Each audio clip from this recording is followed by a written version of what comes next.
Hi. Today I want to check out a really interesting comparison of two classic Marshall amps. These are two 50 watters from 1970. One is the lead version and one is the bass version. So I'm going to put them back to back and do all sorts of tests today. You can see the time tags in the video description. I'm going to check out all EQ settings, gain settings. I'm going to check out the inputs and so on. Now the interesting thing here is that these two amps were built or at least tested 3 days apart. So one was unit 283 and the other 288 that year. Now they were both bass amps from the beginning. So one of them is modded into a lead. So this is as close and true of a comparison we can get by the Marshall bass sound and Marshall lead sound. You know, the lead sound is kind of post-1968 Marshall when the lead became much brighter, and the bass sound is much more like the JTM45. In section 10 here I'm going to go through the circuit so you can see both amps. So I'm going to open them up and show you exactly where they differ.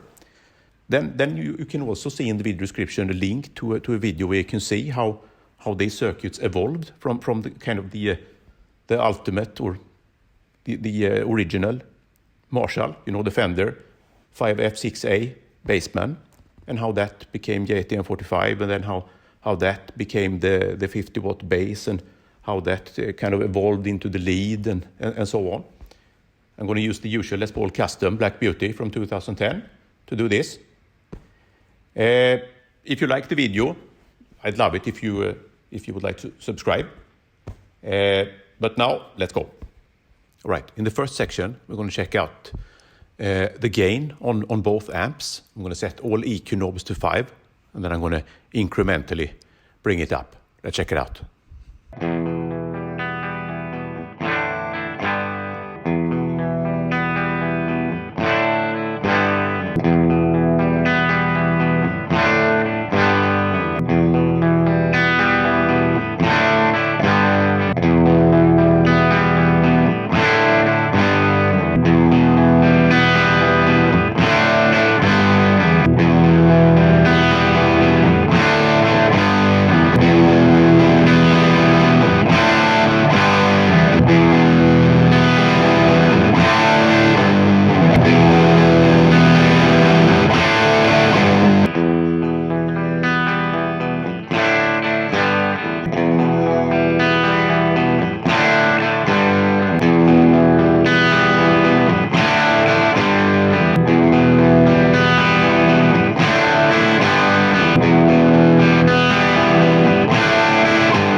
So you could hear that the super lead has more gain, a thicker gain texture at least when you crank it up.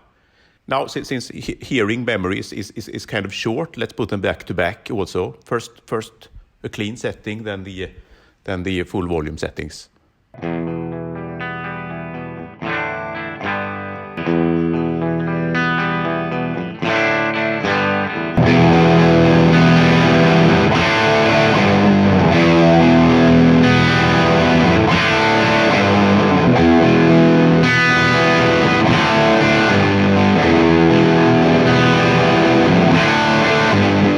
So more gain and a more three-dimensional gain in the lead here, I think.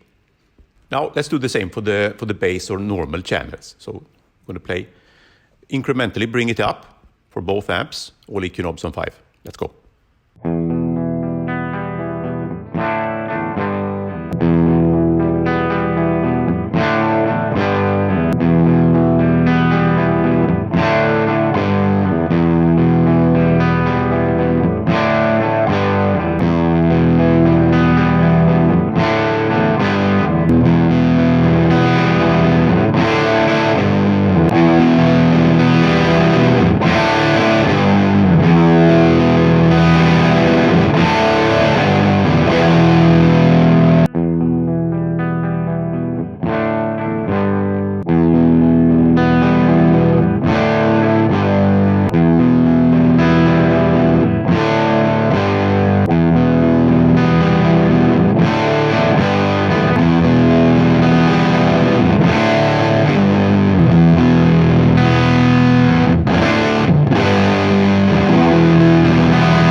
nice clean tones, especially on the 50-watt bass.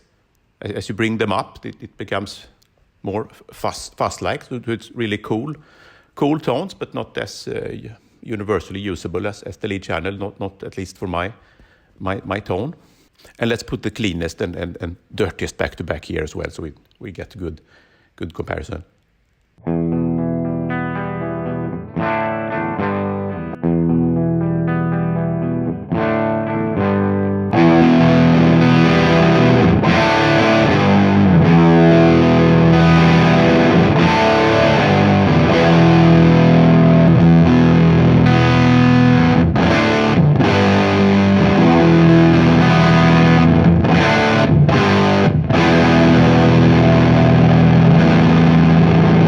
In section 3, we're going to check out the EQ instead. So here I'm going to play a rhythm riff. I'm going to put the volume on 5 for both amps, and then I'm going to tweak it to a bunch of EQ settings. Now, the full version of this is later in the clip. This is just a summary. So here we're going to listen to the, flat EQ, all knobs on 5. And we're going to listen to the brightest, which is all EQ knobs on full, but bass, that is 0. And then the most mid-scooped one, and then all knobs on full, but mid instead, that is 0. So let's listen to those 3.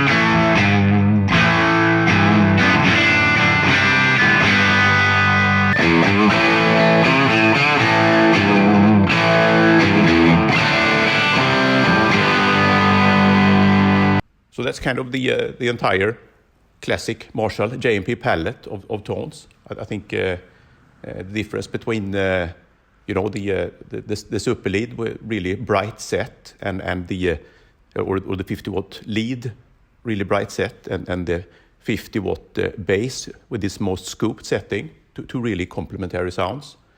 And the scooped one here is, I was surprised. Usually Marshalls need more mid to sound full, but these two amps sounded great, especially the bass sounded really good with less mids.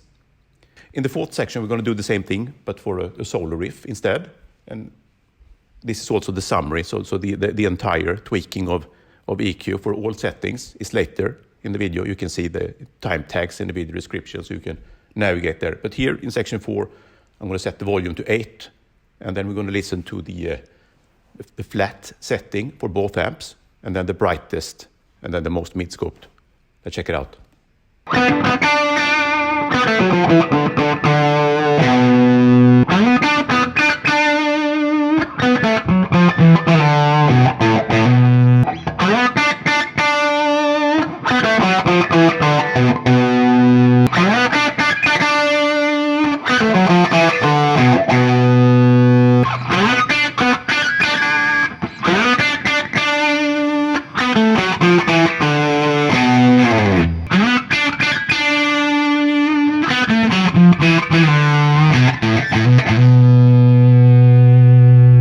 So one interesting thing here is I think the differences was a whole lot less pronounced than it was for the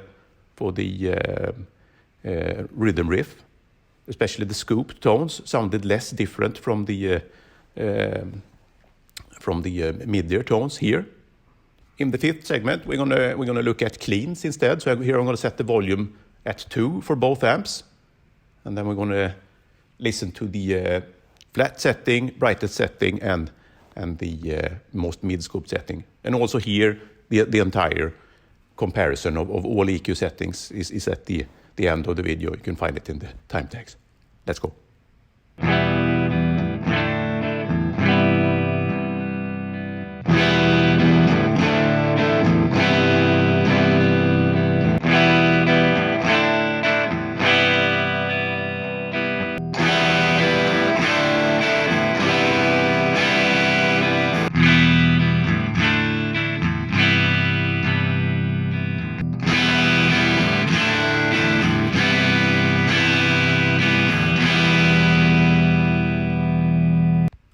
I liked all these tones, but I really like the mid-scooped tones here for the cleaner sounds.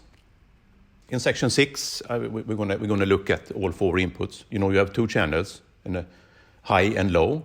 So I'm gonna play the same riff with all knobs on 5, and we're just gonna plug into all four inputs on both amps.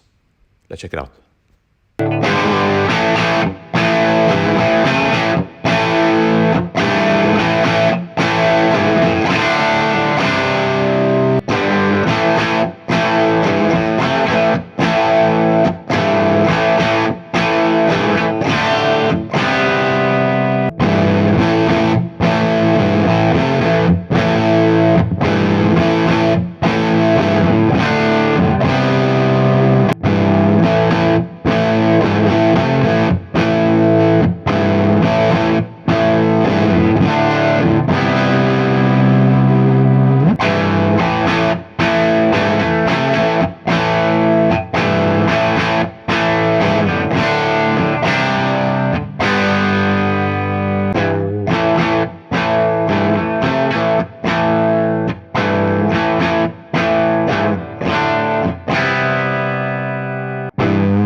I almost never use the low input, but some people really prefer to use Marshalls on the bass channel in the low input for cleans. But I'm always using it on the bright channel. But I have a taste for very bright tones. Now in section 7, 8, and 9, we're going to look at all the EQ settings. First for rhythm in section 7, then in solo in section 8, and then cleans in section 9.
Now in section 10, we're gonna look at the circuit here.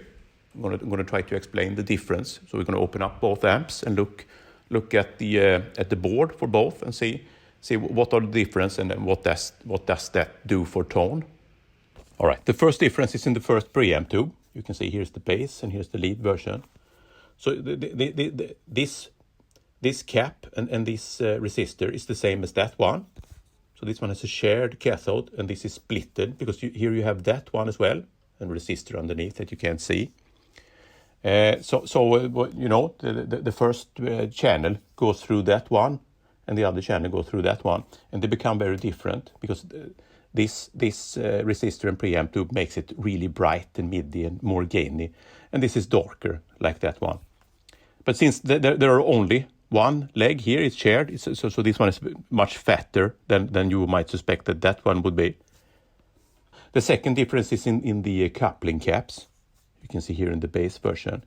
These are the 0.022 picofarad, I think it is, in both of these. These are the counterparts here in the lead version. They've been changed, so it's an orange drop or some ceramic stuff here.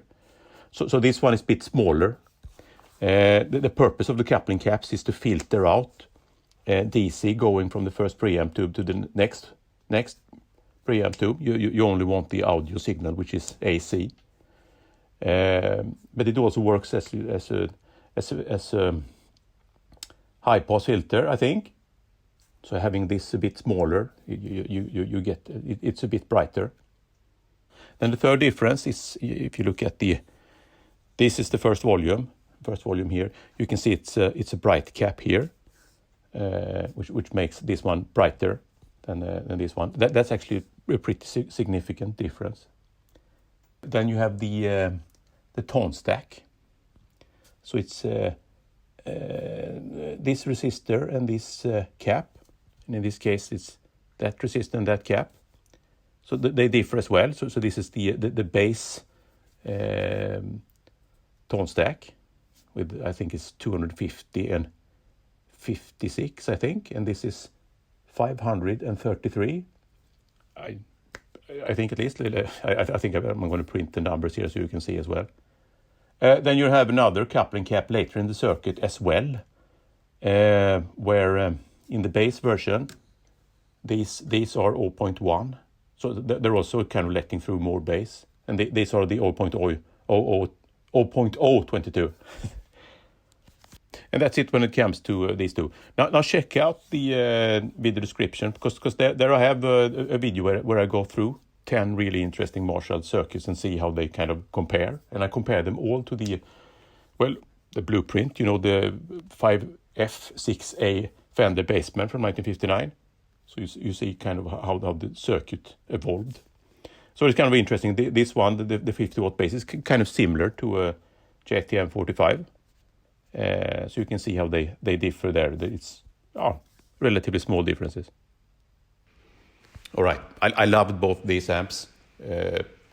Really, especially together, they displayed all the entire palette of Marshall tone.